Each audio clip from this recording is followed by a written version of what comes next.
죽인 희대의 살인마입니다. 다른 사람은 몰라도 이놈은 안 되죠. 이놈이 구원받는 것은 너무 불공평한 것 아닙니까? 라고 사단은 이야기를 한다는 것이죠. 그리고 우리도 그런 마음들이 우리 가운데도 있다는 것입니다. 그런데 하나님께서 뭐라고 답하실지 여러분 상상이 가십니까? 뭐라고 답하시겠습니까? 하나님께서 이렇게 말씀하시는 거예요. 내 아들 예수가 재봉이 때문에 죽었는데, 이 고재봉 때문에 죽었는데 재봉이를 이만큼 사랑하는데 안 되겠냐? 이게 예수님께서 우리 가운데 허락되어진 값없는 사랑입니다. 여러분이 뭘 더 잘하고 뭘 못하고가 아니라 하나님께서는 공평하게 예수 그리스도를 허락하셨고 그 예수 그리스도를 믿는 자는 구원에 이르게 된다는 것입니다. 여러분, 십자가의 진리가 있습니다. 십자가의 형틀이 정말 철저하게 잔인하지 않습니까? 십자가의 그 어떤 잘 모르시는 분도 계시겠지만 제가 금요일 날 그런 화면들을 봤죠. 얼마나 십자가의 그 형이 잔인합니까? 왜 그렇게 잔인한지 아십니까? 십자가의 형틀, 그 퍼니시먼트가 그렇게 잔인할 만큼 우리의 죄가 너무나도 끔찍하기 때문인 것입니다. 우리의 죄가 그렇게 심각하기 때문인 것입니다. 나를 지으신 분이신 창조주 하나님을 부인하고 나를 주장하는 우리들의 모습, 이 죄가 얼마나 심각한 것인지를 이해할 때만 우리는 여러분의 의의를 벗어버리고 예수님이 정말 필요하다라고 여러분은 고백하실 수 있게 되는 것입니다. 그렇기 때문에 독생자를 허락하신 하나님의 사랑은 우리의 이해를 초월할 만큼 놀랍습니다. 하나님께서 우리를 죄악 속에서 멸망하도록 그냥 내버려 두지 않으셨다는 것입니다. 그냥 영원히 사망에 이를 수밖에 없는 그런, 여러분, 하나님께서 여러분들을 지으셨거든요. 하나님께서 여러분들을 지으셨고 하나님은 여러분들하고 교제하기를 원하시는 거예요. 근데 인간의 죄로 그것이 단절되었고요. 그 단절된 그 관계 속에서 여러분들이 그 단절된 것이 회복되어지려면 그 중보자 되시는 예수 그리스도를 여러분들이 믿으셔야 되는 것입니다. 여러분들이 예수 그리스도를 믿지 않게 되면 아까 고재봉이 이야기했었던 너 예수 안 믿으면 너 죽어, 그 메시지가 전달될 수밖에 없는 것입니다. 영원한 사망에 이를 수밖에 없는 것이 예수 그리스도에게 달려있다는 것입니다. 예수를 믿고 여러분들이 그분을 구세주로 영접할 때만이 하나님과의 관계가 회복되어지고 여러분들은 영원한 새로운 삶을 살 수 있게 되는 것입니다. 우리를 내버려 두지 않으셨습니다. 그냥 포기하지 않으셨다는 것입니다. 우리를 사랑하셨기에 그리스도 안에서 우리를 찾으려고, 우리를 회복하시기 위해서 십자가로 찾아오신 것입니다. 십자가 살벌한 고통에까지 우리를 찾아 나서신 분이 바로 예수 그리스도이십니다. 그리고 이 놀라운 은혜를, 말 그대로 은혜죠, 값없이 주셨습니다.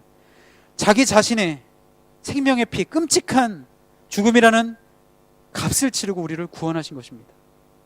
우리가 치료할 것이 무엇이 남아있는가? 아무것도 없습니다. 여러분들이 치료해야 되는 건 아무것도 없습니다. 모든 것이 완벽하게 예수 그리스도를 통하여서 이루어진 것입니다. 우리가 담당해야 될 것들은 아무것도 없습니다. 근데 여러분, 이 메시지가요, 우리가 이제부터 죄를 짓고서 언제나 하나님의 사죄를, 하나님께 사죄를 의지할 수 있는 어떤 죄의 허가증을 받은 것은 아닙니다. 여러분들이 죄를 속죄함 받고 여러분들이 죄 씻음 받았다고 해서 내가 계속 죄를 짓고 하나님께 나가면 하나님 용서하시고 하나님이 또 용서하시고, 그러한 메시지가 아니라 도리어 하나님의 놀라운 은혜가 얼마나 큰지를 여러분들이 헤아린다면 값없이 주시는 그 구원의 근거인 그리스도의 십자가는 우리의 거룩한 삶을 살게 하는 강력한 자극제가 될 것이고 동기가 될 것입니다. 여러분들이 하나님의 사랑이 얼마나 큰지를 더 깊이 있게 느끼면 느낄수록, 내가 죄를 지면 이제 하나님께 나가면 또 용서해 주시는구나 라고 그 복음을 어리석게 이용하는 것이 아니라 여러분들 가운데 그 사랑이 깊어지면 깊어질수록 여러분은 거룩한 하나님의 사람으로 변할 수밖에 없다는 것입니다. 그렇기 때문에 거룩이라는 것은 내가 그렇게 되어지려고 노력해서 되는 것이 아니라 그리스도의 십자가를 여러분들이 깊이 묵상하면 묵상할수록 여러분들은 거룩해질 수밖에 없다는 것입니다. 이게 십자가의 진리라는 것이죠. 십자가 앞에 나와야 되는 것입니다. 여러분, 복음은 생명입니다. 죽어가는 사람이 있는데, 물에 휩쓸려가서 죽어가려고 하는 사람이 있는데 밧줄을 제가 손에 쥐고 있는데 던질까 말까, 구원할까 말까, 이럴 수는 없는 것이죠. 사랑하는 사람이라면 내가 몸을 던져서라도 그 물에 들어가겠죠. 그래서 그를 구원하겠죠. 그를 구출하겠죠. 아이가 물에 빠졌는데 수영을 잘하지 못하는 아버지나 아니면 형제나 누군가가 들어가서 아이를 구하고 자식을 구하고 아버지는 죽는 그런 이야기들 종종 듣죠. 한국에서도 그런 일들이 종종 있지 않습니까? 본인은 수영하지 못한다는 걸 잊어버리는 거예요. 내가 그러니까 그러니까 이기적이고 이상한 아버지라면 애가 딱 들어갔는데 물에 빠져서 휩쓸려 가는데 하다가 맞다, 나 수영 못하지. 나 수영 잘 못해. 맞아, 지금 나 들어가면 안 돼. 정상적 아버지가 아니죠. 본인은 잊어버려요. 아이가 휩쓸려 내려가면 그 아버지는 그냥 뛰어듭니다. 그리고 수영을 하지 못함에도 불구하고 초인적인 힘으로 아이를 구하고 본인은 죽습니다. 그게 아버지의 힘입니다. 복음의 메시지는 마치 이와 같은 것이라는 것이죠. 말을 해도 되고 안 되고 하는 것이 아니라 절대적으로 여러분들 가운데 선포되어져야 될 메시지라는 것입니다. 복음의 줄은 생명의 줄이고 이 줄을 잡지 아니하면 영원한 사망 가운데 빠질 수밖에 없다라는 것입니다. 여러분들이 지금 예를 들어서 비몽사몽간의 이야기를 듣더라도 아니면 여러분들이 마음 가운데 어떤 찔림이 있던지 간에 여러분들이 이 이야기를 들으면서 누군가가 여러분들을 위해서 죽었다는 그 메시지가 여러분들의 심령 가운데 분명하게 전해져야 되는 것입니다. 그분이 죽으심으로 말미암아 여러분 가운데 절대로 해결할 수 없는 죄의 문제가 해결되고 여러분들의 삶 가운데 영원한 생명이 주어졌다는 이 놀라운, 이 세상에서 가장 위대하고 놀라운 이 메시지가 여러분 가운데 심겨져야 되는 것입니다. 예수님께서 정말로 죽으신 거거든요, 여러분.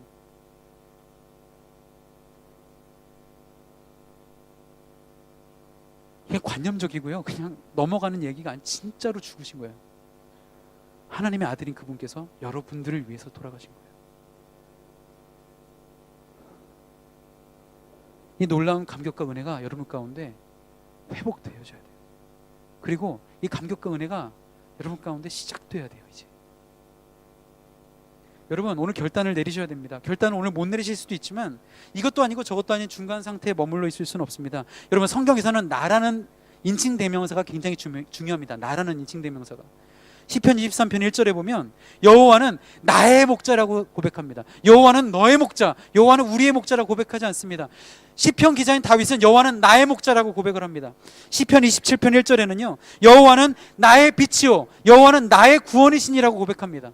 너의 빛이요 너의 구원이시니, 우리의 빛이요 우리의 구원이시니라고 얘기하지 않습니다. 나의 빛이요 나의 구원이시니, 나를 고백했습니다.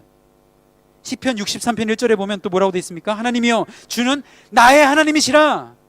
주는 우리 가족의 하나님이시라. 우리 공동체 하나님이시라. 중요하지만 제일 중요한 것은 하나님은 나의 하나님이라는 고백이 중요하다는 것입니다. 빌립보서 3장 8절 말씀은 내 주, 나의 주 예수 그리스도, 예수를 아는 지식이 가장 고상함을 인함이라. 나의 주예요. 우리의 주, 너의 주가 아니라 나의 주인 것입니다. 나의 반응과 결단이 그만큼 중요합니다. 이 반응에 대해서 참 잘 묘사한 성경 구절이 있습니다. 계시록 3장 20절 말씀인데요. 계시록 3장 20절 말씀입니다. 우리 큰 소리로 한번 읽겠습니다. 큰 소리로 읽겠습니다. 시작.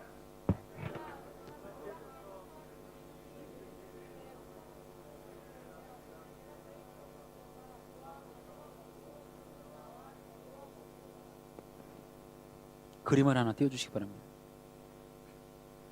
혹시 이 그림 보신 분 계세요? 이 그림 처음 보셨습니까? 이성 계시록 아까 3장 20절을 읽었는데요. 화가 헌트가 1853년에 그린 유명한 그림인데요. 이 그림의 제목은 세상의 빛이라는 그림입니다. 이 그림에서 아까 읽은 계시록 3장 20절의 말씀이 굉장히 잘 표현되어 있습니다. 여러분 문의 손잡이가 보입니까? 문의 손잡이가 보이지 않습니다. 예수께서 예수를 묘사했는데요. 예수님께서 왕의 옷을 입고 가시 면류관을 쓰셨습니다. 왼손에는 등불을 들고 오른손으로는 넉킹을 하시는 거예요. 문을 두들기시는 거예요. 문의 손잡이가 보이지 않고 안에서 열어야만 열리는 그런 구조입니다. 근데 여러분 그거 아십니까? 우리의 마음의 문에 노크를 하고 계신 분이 바로 예수 그리스도신데, 만약에 그게 우리의 마음의 문, 그게 만약에 집이라고 묘사를 해봅시다. 우리가 한 사람 한 사람 집이에요. 우리가 집인데 그 집에 대문이 있는데 그 대문을 예수님께서 노크하고 계시는 거예요. 노크하고 계신 거예요. 근데 여러분 그거 아십니까? 원래 그분께서 그 집을 지으시고 설계하신 분이시라는 것입니다. 그 집의 소유주가 원래 그분이시라는 거예요. 결국 그리스도께서 계획하시고 그리스도께서 건축하신 그러한 권리로 인하여서 분명 그 집의 주인은 예수 그리스도이십니다. 예수 그리스도가 그 집의 주인이라는 것이죠. 그렇기 때문에 주인이 되시는 그 예수 그리스도는 이 문을 밀치고 들어오실 수도 있습니다. 강제로 막 확 밀고 들어오실 수도 있다는 것이죠. 문을 열지 않으면. 근데 그렇게 하지 않습니다. 예수님께서는 문 두들기기를 원하십니다. 문을 열라고 문을 열라라고 명령하실 수도 있지만 그렇게 명령하시지 않습니다. 인격적으로 우리의 반응을 기다리고 계신 분이 바로 예수 그리스도시라는 것입니다. 여러분 잘 들으세요. 그 집에 예수 그리스도께서 들어오시게 되면요, 그는 우리 집을 다 고치십니다. 여러분 믿으십니까? 다시 장식하십니다. 새로운 가구를 들여놓으실 겁니다. 그 집을 청소하실 겁니다. 다시 말해서 우리를 깨끗하게 하시고 용서하실 거라는 겁니다. 여러분, 문을 여는 거는요, 일생에서 문을 여는 거는 단 한 번이면 좋게요. 2번이고 3번이고 어서 오세요 또 오셨어요 뭐 이러면서 문 열고 또 열고 마음의 문을 그렇게 여러 번 열 필요가 별로 없습니다. 근데 여러분 재밌는 게 뭔지 아세요? 여러분이 인격적으로 마음을 여시고 예수님께서 만약에 여러분이 집인데 그 예수님께서 그 집으로 딱 한 번 들어가시잖아요. 그럼 예수님께서 그 문을 걸어 잠그십니다. 무슨 말씀인지 아시겠어요? 예수님께서 들어오신 다음에 문을 안에서 걸어 잠그시는 거예요. 그리고 안 나가세요. 들락날락 하지. 야 내가 왔는데 아비배 그러면서 나가셔가지고 뭐 했다가 야 나 왔다 야 또 문 좀 열어줘라 그러면 또 열고 어서 오세요 그러고 또 들어오고. 복음의 원리는 그게 아니에요. 문을 두드리시는데 여러분은 인생에서 그 문을 한 번 여시는 거예요. 그 문을 한 번 열면요, 예수님께서 여러분들의 안에 찾아가십니다. 그리고 재밌는